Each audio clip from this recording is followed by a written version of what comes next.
Plus minus tinggal di Thailand. Oke. Mau minus dulu apa plusnya dulu? So we are in immigration now, but they have like the food market. Jadi di Bangkok Aquarium itu nggak cuma ada ikan, tapi juga ada buaya dong. Cek. Kak Rizka ini kan udah cukup lama nih ya kan guys di sini. Jadi udah berpengalaman sekali ya mengenai kehidupan di sini. Pasti kalian penasaran kan gimana sih cara bertahan hidup di Thailand gitu kan? Karena kan kita pernah dengar beberapa culture yang berbeda, terus juga biaya hidup dan lain sebagainya. Nah, gimana tuh Kak plus minus tinggal di Thailand? Plus minus tinggal di Thailand. Oke. Mau minus dulu apa plusnya dulu?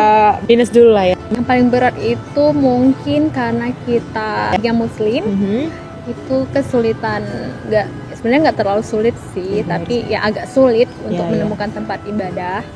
Terlebih di kampus-kampus itu nggak semua fakultas memiliki tempat ibadah, itu kayak di tempat sholat gitu. Tempat sholat ya, itu kayak di jurusan saya itu nggak ada. Jadi saya tuh harus bisa zuhur dengan asar, itu kalau kita masih di kampus harus curi-curi tempat, sholat di mana gitu. Kadang juga ditegur. Terus juga makanan halal itu agak susah, kalaupun ada agak mahal harganya daripada yang biasa. Kalau kurangnya minusnya di bahasa aja sih kadang-kadang kita nggak nyambung ya berbicara, karena mungkin mereka bisa bahasa Inggris, kita juga paham gitu, tapi mungkin sometimes ada miskomunikasi yang terjadi. Ya, iya benar banget. Buat informasi juga guys, jadi kita di sini itu ada yang Thai program sama non Thai program gitu ya. Regular dan internasional. Kayak DIBA itu kan internasional. Sedangkan kalau jurusan saya itu cuma baru ada Thai program tapi internasional.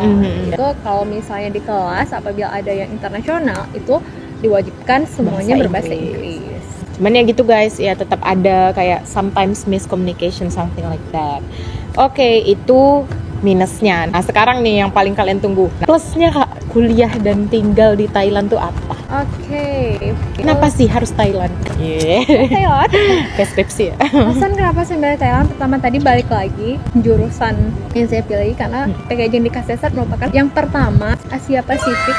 Itu yang pertama, tapi kalau mungkin salah bisa dikoreksi. Tapi setahu saya gitu, dia merupakan yang pertama adanya jurusan packaging. Itu dasar utama kenapa saya memilih packaging di KSESAT Thailand gitu. Selanjutnya kalau plusnya itu juga karena saya coursework, jadi saya merasakan gimana belajar di kelas dengan teman-teman Thai gitu, dan bersudut pandang bagaimana sistem anak Thailand belajar, yang mereka kalau lagi ujian belajar itu benar-benar sungguh-sungguh, sedangkan saya dulu masih pakai sistem SKS semalam. Iya benar-benar. Dan di saat ujian itu jenis pertanyaannya bagaimana yang keluar memang sangat berbeda sih, terlebih dengan background saya dulu S1 dengan mungkin juga saya karena kuliahnya sudah lumayan lama waktu S1 jadi agak sedikit lupa gitu ya. Lupa dan udah lama. Jadi di sini semuanya teknologinya sangat berkembang gitu. Iya benar. Di kelas The 5G ya. 5G kita di masih 4G. Itu udah waktu dulu itu saya teringat itu nggak ada temen yang pakai buku tulis dengan pulpen. Jadi semuanya nulis di tab dan apa gitu, dan cuman saya yang nulis di buku. Dan itu terlalu konvensional. Ada Acan yang bilang kan konvensional sekali gitu. Aduh maaf Acan. Terus ya di sini emang teknologinya sangat berkembang, itu sih yang bagus. Waktu di semester awal itu kelasnya memang di sini per sekali pertemuan itu 3 jam. 3 jam full, benar-benar full 3 jam dari jam 9 sampai jam 12, kadang-kadang sampai jam setengah 1 gitu. Nah, di saat itu tapi kita tidak merasakan bosan. Di awal pertama, nanti di jam pertama kita akan break bentar gitu kan, memang acaranya memberikan waktu untuk kita break, kita boleh makan, boleh ngapain gitu. Di yang kedua ntar kalau kita udah bosan, kita bakalan main game. Jadi game itu kayak di aplikasi yang Kahoot itu ya, mungkin Kahoot itu mungkin udah familiar ya sekarang. Udah lumayan familiar di Indo. Tapi di zaman saya belum ada. Iya, benar-benar. Zaman satu belum ada itu tentang Kahootan. Jadi walaupun kita lagi break, walaupun kita lagi main game, itu tetap relate dengan pelajaran yang kita pelajari. Cuma dengan tapi cara ya fun. Benar. Terus nextnya ya memang nanti break lagi, pokoknya memang di saat kita jenuh kita tuh bisa break, sedangkan waktu saya dulu gitu-gitu kita ya yang ngantuk yang macam di kelas. Bener. Oke kak, itu tadi plus minusnya. Nah kalian udah tahu nih itu plusnya itu minusnya, tinggal di Thailand gitu. Sekarang yang gak kalah penting lagi, cara survive kak. Gimana sih di Thailand ini cara survive-nya? Mungkin dari segi pengeluaran, pembiayaan, atau dari segi culture shock tadi kayak gitu. Gimana cara bertahannya di sini? Saya mulai dari culture shock dulu. Oke. Jadi awal-awal mungkin juga kita pasti akan merasakan yang namanya homesick. Iya benar. Iya kan? Homesick itu karena katanya menurut penelitian homesick itu akan hilang setelah 6 bulan. Tapi saya udah 2 tahun tetap aja masih homesick. Karena juga nggak pernah balik ya ke Indo.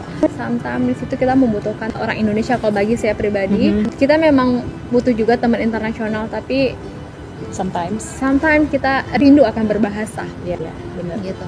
Jadi sometimes saya juga mencari teman-teman Indonesia untuk berbicara bahasa Indonesia gitu. Ya itu agak sedikit melepas juga sih ya, melepas rindu gitu. Terus juga dengan makanannya, karena makanan menurut saya sih dulu awal-awal makanan Thailand ini sangat tidak bisa diterima oleh lidah ini. Oke. Lidah orang Aceh. Itu sama sekali tidak bisa diterima. Jadi salah satu hal yang mengurangi homesick itu berkumpul dengan teman-teman Indonesia, bergabung dengan teman-teman Indonesia, saling sharing itu lumayan. Terus pengeluaran kak. Pengeluaran. Iya. Pengeluaran. Perlu banget. Tergantung gaya hidup. Berapapun yang kita dapatkan, kalau gaya hidup kita tinggi itu nggak akan cukup. Biasanya di KSSR ini untuk biaya hidup itu sekitar 8 hingga 10.000 baht. Ya. 10.000. Kita kan dapatnya 12 ya, jadi adalah sebagian yang bisa untuk ditabung. Iya. Jalan-jalan. Ya. Beli skincare. Beli skincare. Itu ya kak ya. Jadi sebenarnya asik ya kak ya kuliah di sini ya. Cukup mendukung lah, apalagi dari segi fasilitas ya. Iya. Itu yang kalau aku sih itu yang paling kelihatan sih guys, dari segi fasilitas dan infrastruktur mungkin. Jadi kalau di sini tuh apa-apa tuh nggak susah tuh loh. Kalau mau ke sana akses apa sih? Aksesibilitas. Pokoknya aksesnya nggak susah ya. Nah itu ternyata kita udah sampai ke sesi akhir. Cepat sekali. Iya nggak kerasa ya, memang kalau ngobrol gitu nggak kerasa guys. Nah ini pesan buat temen-temen Indo yang pingin kuliah di sini khususnya KSSR University. Wow. Pesan lah kak ya, jadi kayak mereka bisa agak sedikit ini nih yang harus digarisbawahi kalau kita mau kuliah di luar negeri khususnya Thailand. Oke. Apa ya? Apa kak? Nah mungkin kalau bagi teman-teman yang mau kesini untuk mencari ilmu, negara kita itu nggak kalah, bener. Ya, tapi hal yang membuat kita kesini itu adalah pengalaman yang mungkin nggak akan kita dapatkan di negeri kita sendiri.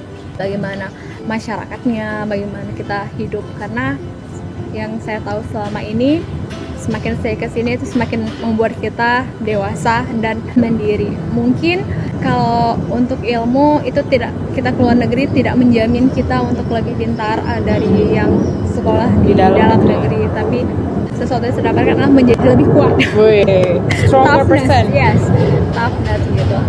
Yang lebih kuat di sini karena memang kita jauh dari keluarga, walaupun deket ya jarak ke Indonesia gitu, tapi terlebih di saat pandemi ini. Benar banget. Itu seperti tidak ada, nggak tahu sih kita kapan bisa pulang ke Indo gitu. Iya. Jadi pesannya ya tetap berjuang bagi kalian yang ingin berjuang. Semangat guys. Karena apapun itu seperti kata Imam Syafi'i, keluarlah kalian dari kampung halaman kalian merantau, karena lebih baik menjadi air yang mengalir daripada menjadi air yang tergenang. Benar.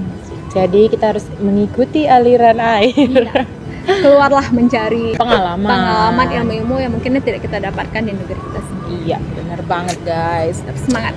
Oke guys, itu tadi ya percakapan singkat, nggak singkat banget sih ya, cukup panjang juga sama Kak Rizka yang udah kuliah di sini cukup lama dan di jurusan yang di Indo itu belum familiar. Mungkin bahkan belum ada ya di Indonesia, mungkin masih kayak konsentrasi aja kalau misalnya di Indo gitu, belum sampai menjadi departemen atau jurusan. Nah kalau kalian masih perlu informasi lebih lanjut terkait KSSR University khususnya, kalian bisa hubungi IG Simpul Kasesart nih di sini kita buat di sini. Oke. Kalian boleh DM aja, nanti bakal dijawab sama teman-teman Simpul Kasesart. Oke guys, mungkin sekian aja kali ya untuk video hari ini. Semoga bisa menambah manfaat dan informasi buat kalian. Tetap semangat buat kalian yang mau kuliah di Thailand khususnya dan dimanapun itu, semuanya semangat. Tetap jaga kesehatan, patuhi protokol kesehatan, pakai masker kemanapun, jaga jarak. ini pakai masker, jaga jarak. Terus juga selalu mencuci tangan secara rutin habis dari manapun. Makasih banyak Kak Rizka udah mau diundang di YouTube Diba. Semoga lancar kuliahnya. Amin. Semoga iya. Semoga bisa cepat pulang ke Indo ya. Jangan lupa buat like video ini, komen di bawah, subscribe sekarang. And share this video to all your friends, all people that you know, and all your social media. Okay guys, stay home, have a nice day, and see you. Assalamualaikum warahmatullahi wabarakatuh. Bye bye.